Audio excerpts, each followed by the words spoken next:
तो नमस्कार दोस्तों, डीएलएड प्रथम वर्ष फुल कोर्स की क्लास नंबर 5 में आप सभी का स्वागत है। आज का हमारा जो टॉपिक रहने वाला है वो है भोज्य पदार्थों का संग्रहण एवं संरक्षण। तो चलिए दोस्तों वीडियो को स्टार्ट करते हैं। इकाई 5 भोज्य पदार्थों का संग्रहण एवं संरक्षण। सबसे पहले अपन प्रस्तावना को समझ लेते हैं। भोजन मानव जीवन की मूलभूत आवश्यकता है। भोजन शरीर को ऊर्जा, वृद्धि, यहाँ पे मैं दूसरे टेक्निक का इस्तेमाल करता हूँ। भोजन मानव जीवन की मूलभूत आवश्यकता है। भोजन शरीर को ऊर्जा, वृद्धि, रोगों से लड़ने की शक्ति प्रदान करता है। यदि खाद्य पदार्थों का उचित संग्रहण एवं संरक्षण ना किया जाए तो वे खराब हो जाते हैं और स्वास्थ्य के लिए हानिकारक बन जाते हैं। इसलिए खाद्य पदार्थों का जो सुरक्षित संग्रहण है और संरक्षण है वह बहुत ही ज़्यादा आवश्यक है। तो यहाँ पे देखिए, इतनी बड़ी बात भी नहीं है। आप लोग डीएलएड कर रहे हो तो यहाँ पे समझाने वाली बात वैसी कुछ नहीं है। संग्रहण भी है, ठीक है, और एक संरक्षण भी है। ये दो शब्द हैं, इनको हम आगे अच्छे तरीके से डिटेल में समझा देंगे, ठीक है। अब हमारा पहला टॉपिक क्या है, आइए उसे जान लेते हैं। स्थानीय उपलब्ध जो भोज्य पदार्थ हैं, भोज्य पदार्थों का एवं उनके पोषक तत्वों का ज्ञान। तो सबसे पहले स्थानीय भोज्य पदार्थों का अर्थ क्या होता है इसे समझ लो। जो स्थानीय भोज्य पदार्थ होते हैं, किसी क्षेत्र में आसानी से उपलब्ध होने वाले जो खाद्य पदार्थ हैं स्थानीय भोज्य पदार्थ कहलाते हैं। जैसे कि गेहूँ, चावल, ज्वार, बाजरा, दालें, दूध, फल एवं सब्जियां, ये आपके क्षेत्र में आसानी से उपलब्ध हो जाती हैं। प्रमुख भोज्य पदार्थ एवं उनके पोषक तत्व। तो देखिए, कुछ भोजक मतलब जैसे कि गेहूं हो गया, चावल हो गया, ठीक है, इनके कौन कौन से पोषक तत्व होते हैं ये हमने पिछली कक्षा में भी जाना, लेकिन इस कक्षा में भी हम इसका थोड़ा सा रिवीजन कर लेते हैं। जैसे कि भोज्य पदार्थ पहले दिया होगा और उसके कौन कौन से पोषक तत्व हैं।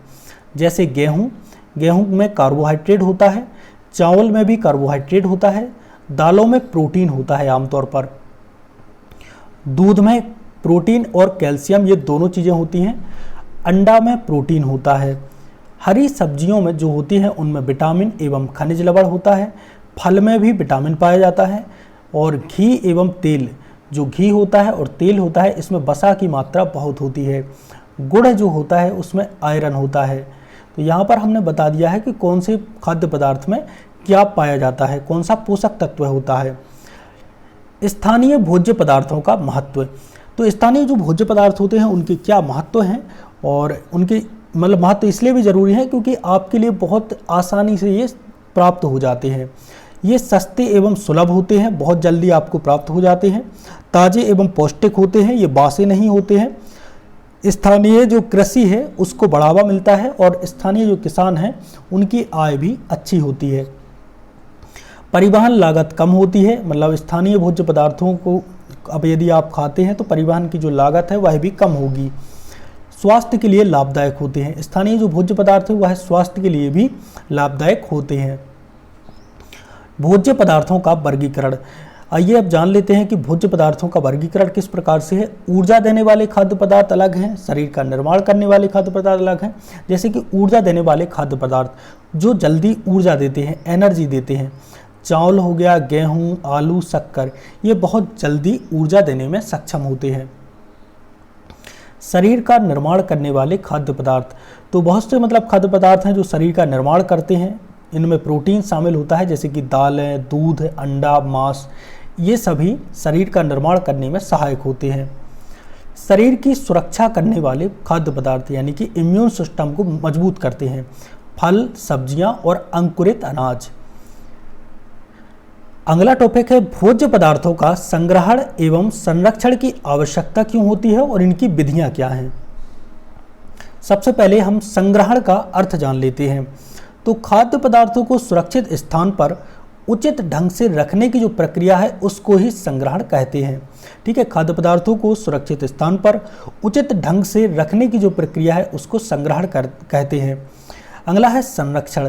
संरक्षण क्या है? खाद्य पदार्थों को लंबे समय तक खराब होने से बचाकर उपयोग योग्य बनाए रखना संरक्षण कहलाता है। मतलब कोई भी खाद्य पदार्थ है उसको लंबे समय तक, बहुत ज़्यादा लंबे समय तक खराब होने से बचाकर उपयोग करना, ठीक है। और उपयोग योग्य जो अपन बनाते हैं उसको बनाए रखने की जो प्रक्रिया है, इस प्रक्रिया को संरक्षण कहते हैं। तो ये दोनों प्रक्रियाएं आपको समझ में आ गई होंगी। अब संग्रहण और संरक्षण, इनकी आवश्यकता क्यों हुई, इनकी आवश्यकता के प्रमुख कारण क्या हैं, ये प्रश्न आपके मन में उठता होगा। तो आइए जानते हैं संग्रहण और संरक्षण की आवश्यकता के प्रमुख कारण। पहला है भोजन को खराब होने से बचाना। जी हाँ दोस्तों, संग्रहण और संरक्षण से भोजन खराब होने से बचता है, पोषक तत्वों की रक्षा होती है, आर्थिक हानि रोकता है, बहुत ज़्यादा मतलब सड़ता नहीं है तो फिर आर्थिक हानि भी मतलब बचेगी, मतलब पैसा बचेगा। खाद्य पदार्थों की उपलब्धता है यह बनाए रखता है, यानी कि खाद्य पदार्थ कम नहीं होंगे, उपलब्धता बनी रहेगी। खाद्य पदार्थों की खाद्य सुरक्षा है वह सुनिश्चित करता है। भोजन खराब होने के कारण, आखिर भोजन किन किन कारणों से खराब होता है। सूक्ष्म जीवों के कारण भोजन खराब होता है, जैसे कि बैक्टीरिया, फफूंद, ईस्ट, ये सूक्ष्म जीव होते हैं, इनके कारण भोजन खराब होता है। कीट एवं कृंतक के कारण भी भोजन खराब होता है, जैसे कि ये मान लो चूहे, कीड़े, तिलचट्टे, इनके कारण भी जो भोजन है वह खराब होता है। नमी, बहुत ज़्यादा नमी हो जाती है तो अधिक नमी से खाद्य पदार्थ खराब हो जाते हैं, खाने वाले जो पदार्थ हैं वह खराब हो जाते हैं। जैसे नमी में यदि तुम कोई बिस्कुट रख दो तो वो गलने लगता है, तो इसी प्रकार से नमी में खाद्य पदार्थ नष्ट या खराब हो जाते हैं। अगला है तापमान।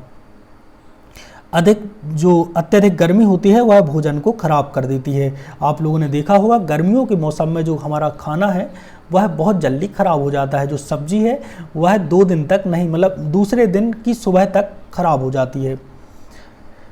वायु एवं प्रकाश, कुछ खाद्य पदार्थ प्रकाश एवं ऑक्सीजन के कारण बहुत मतलब खराब हो जाते हैं। ये मान लो कि बहुत ज़्यादा देखिए वायु और प्रकाश यानी कि यदि आप किसी खाद्य पदार्थ को धूप में रख देते हैं तो कुछ खाद्य पदार्थ ऐसे होते हैं जो सूरज की धूप में रखने पर और ऑक्सीजन के कारण भी खराब हो जाते हैं।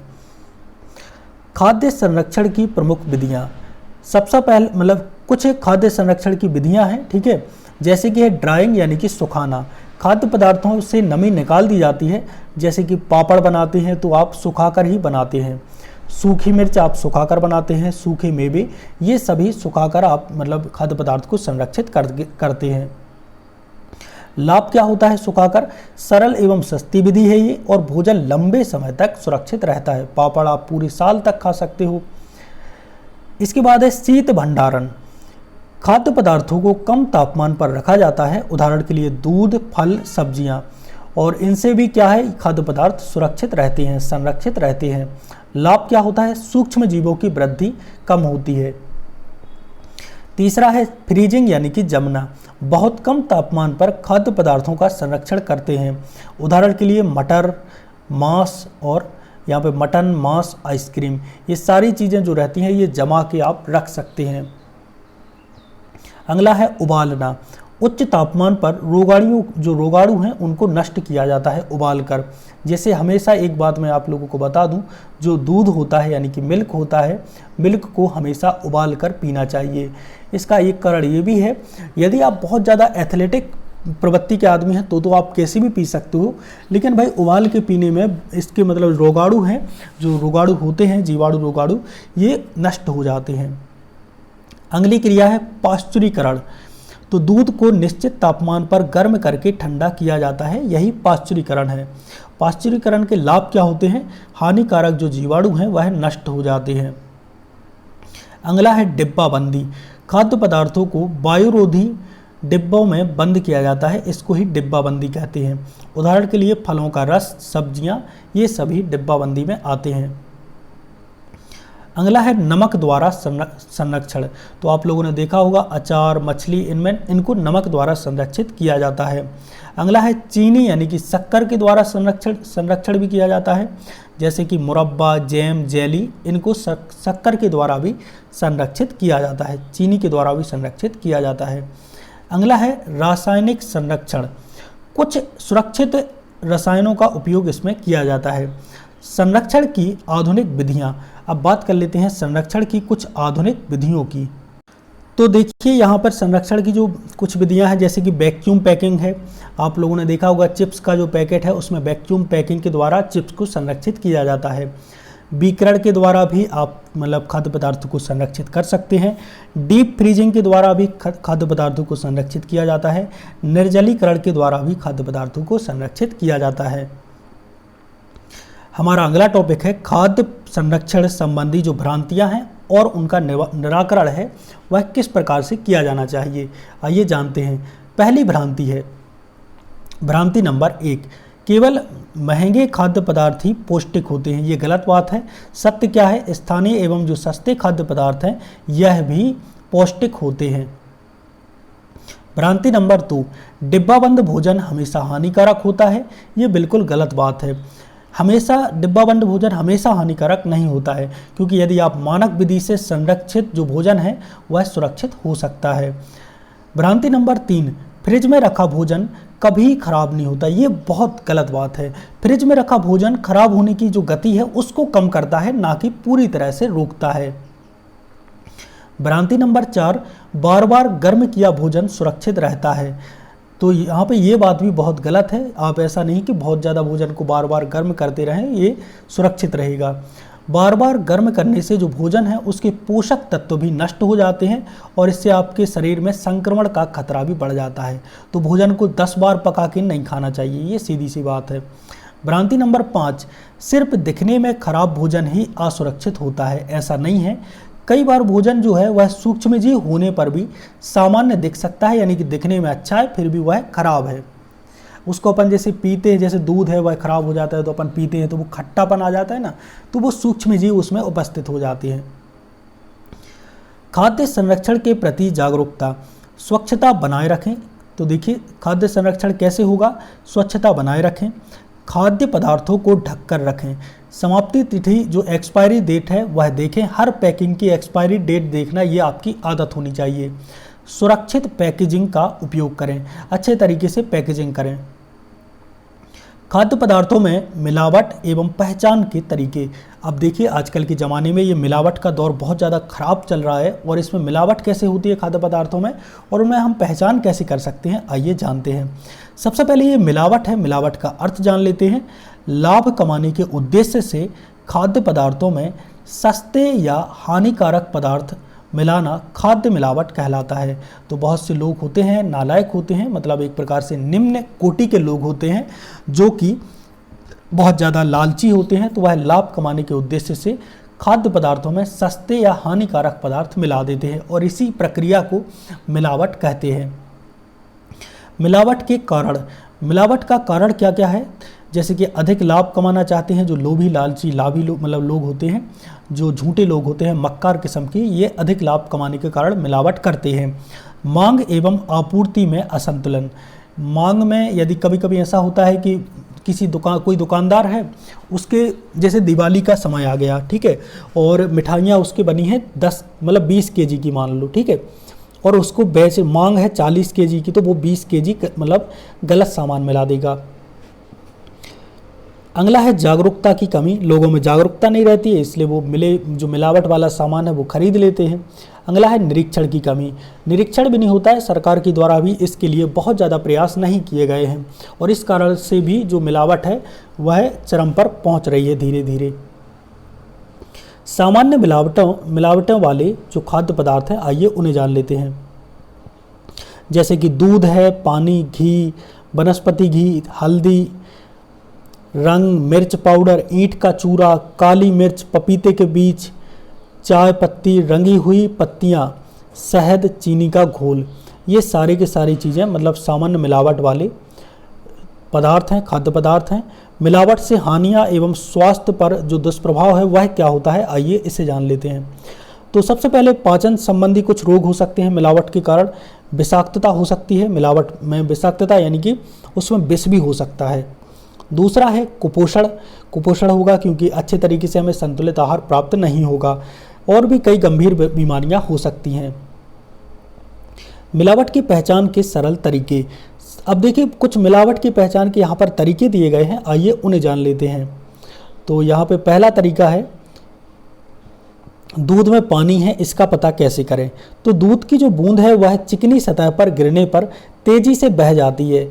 यदि उसमें पानी, लेकिन जो पानी मिला है तो वह तेजी से बह जाएगी, लेकिन जो आमतौर पर जो दूध की बूंद है वह तेजी से नहीं बहती है।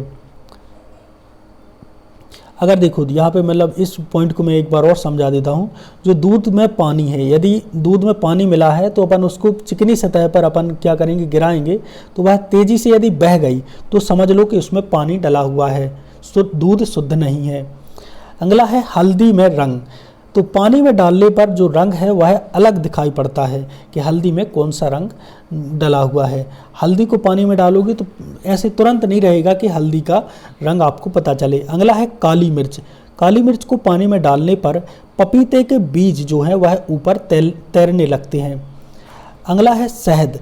शुद्ध शहद है वह पानी में तुरंत नहीं घुलती है, ये बात आपको दिमाग में रखनी है। घी जो है वह हथेली पर रगड़ने पर शुद्ध घी की जो प्राकृतिक सुगंध है वह आती है। खाद्य सुरक्षा के उपाय। प्रमाणित उत्पाद, देखो अब खाद्य सुरक्षा के कुछ प्रमुख उपाय भी हैं।